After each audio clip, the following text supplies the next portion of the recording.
दोस्तों, कहा जाता है कि महाभारत में कुंती ने श्री कृष्ण से अपने लिए जीवन भर के लिए दुख मांगे थे। लेकिन आखिर ऐसा क्यों था? क्यों एक स्त्री ने अपने लिए जीवन भर के लिए दुख मांगे, जबकि हर कोई भगवान से केवल सुख की उम्मीद करता है? दोस्तों, आज इस वीडियो में हम इसी विषय में जानेंगे कि आखिर महाभारत में कुंती ने अपने लिए जीवन भर के लिए श्री कृष्ण से दुख क्यों मांगे। इस जानकारी के लिए वीडियो में हमारे साथ अंत तक बने रहिएगा, जिससे कि आपको सही और सटीक जानकारी प्राप्त हो पाए। दोस्तों, महाभारत में कुंती महाराजा पांडु की पत्नी और कर्ण, युधिष्ठिर, भीम, अर्जुन की माता थी। पांडु की दूसरी पत्नी का नाम था माद्री। माद्री से नकुल और सहदेव नाम के पुत्र हुए।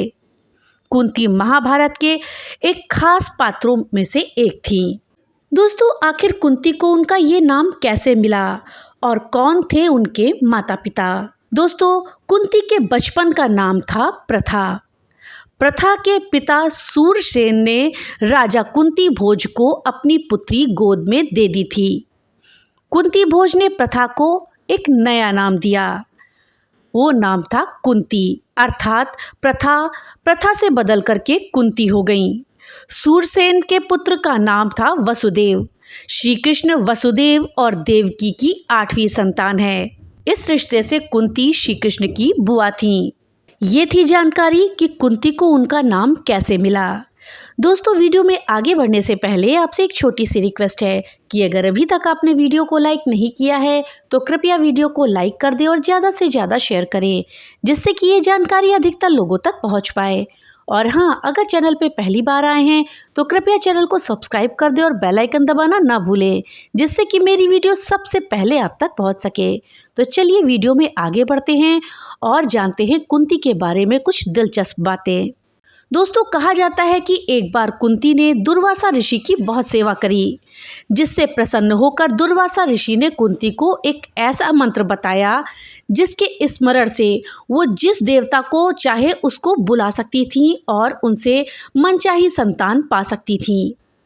उस समय कुंती की उम्र ज़्यादा नहीं थी। कुंती ने दुर्वासा ऋषि के मंत्र को चेक करने के लिए सूर्य देव का आवाहन किया। सूर्य देवता कुंती के सामने प्रकट हो गए। सूर्यदेव प्रकट हुए तो उन्होंने कुंती से वर मांगने को कहा। कुंती ने लोकलाज के वश उनको मना किया, लेकिन सूर्यदेव ने कहा कि वो वर दिए बगैर यहाँ से नहीं जा सकते। अगर वो कुंती को वर नहीं देंगे तो वो दुर्वासा ऋषि के वरदान का अपमान होगा। इसलिए उन्होंने कुंती को एक पुत्र भेंट कर दिया। कुंती अविवाहित थी तो डर की वजह से उन्होंने उस पुत्र को छोड़ दिया। बाद में ये पुत्र कर्ण के नाम से प्रसिद्ध हुआ। इसके पश्चात कुंती का विवाह हस्तिनापुर के राजा पांडु से हुआ। कुंती के बाद पांडु ने माद्री नाम की राजकुमारी से भी विवाह किया। पांडु को एक ऋषि ने श्राप दिया था कि अगर वो किसी भी स्त्री के साथ शारीरिक संबंध बनाएंगे तो उनकी मृत्यु उसी क्षण हो जाएगी। इस श्राप की वजह से पांडु ने कुंती और माद्री से शारीरिक संबंध नहीं बनाए।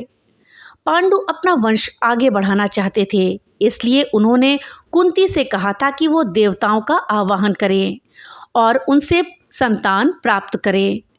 पांडु के कहने पर कुंती ने धर्मराज, इंद्र और पवन देव का आवाहन किया। कुंती को धर्मराज से युधिष्ठिर, पवन देव से भीम और इंद्र से अर्जुन संतान के रूप में प्राप्त हुए। कुंती के मां बनने के बाद माद्री भी मां बनना चाहती थी। माद्री ने यह बात पांडु और कुंती को बताई। माद्री ने कुंती से कहा था कि मेरी संतान के लिए आप अश्विन कुमारों का आवाहन करें। कुंती की बात को मान करके माद्री ने अश्विन कुमारों का ध्यान किया। अश्विन कुमारों से माद्री को नकुल और सहदेव पुत्र के रूप में प्राप्त हुए। दोस्तों, अब ये प्रश्न उठता है कि कुंती ने आखिर श्री कृष्ण से दुख क्यों मांगे। महाभारत युद्ध के बाद युधिष्ठिर राजा बन गए। जब हस्तिनापुर में सब कुछ ठीक हो गया तो श्री कृष्ण अपनी नगरी द्वारिका जाने लगे। उस समय कुंती ने श्री कृष्ण से वरदान में दुख मांगे थे। श्री कृष्ण ने पूछा कि आप दुख क्यों मांग रही हैं। तब कुंती ने कहा कि दुख के दिनों में तुम बहुत याद आते हो। अगर सुख के दिन रहेंगे तो मैं तुम्हें याद नहीं कर पाऊंगी, लेकिन जब जब मेरे जीवन में दुख आते रहेंगे तुम मुझे याद आते रहोगे और तुम हमारी मदद करने के लिए भी आते रहोगे। मैं चाहती हूँ कि मेरे जीवन में दुख रहे ताकि मैं तुम्हें हमेशा याद करूँ और तुम हम पर कृपा बनाए रखो। तो दोस्तों, इसी कारण से कुंती ने श्री कृष्ण से दुख मांगे ताकि वो हमेशा श्री कृष्ण को याद कर सके, हमेशा श्री कृष्ण उनके पास आते रह सके, श्री कृष्ण की कृपा उन पर जिंदगी भर बनी रहे। दोस्तों, अब प्रश्न उठता है कि कुंती की मृत्यु आखिर कैसे हुई। जब हस्तिनापुर में सब कुछ व्यवस्थित हो गया तब एक दिन धृतराष्ट्र, गांधारी और कुंती ने राजमहल को छोड़ दिया।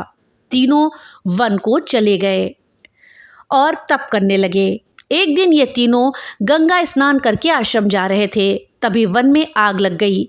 इस आग से धृतराष्ट्र, गांधारी और कुंती नहीं बच पाए और तीनों की मृत्यु हो गई।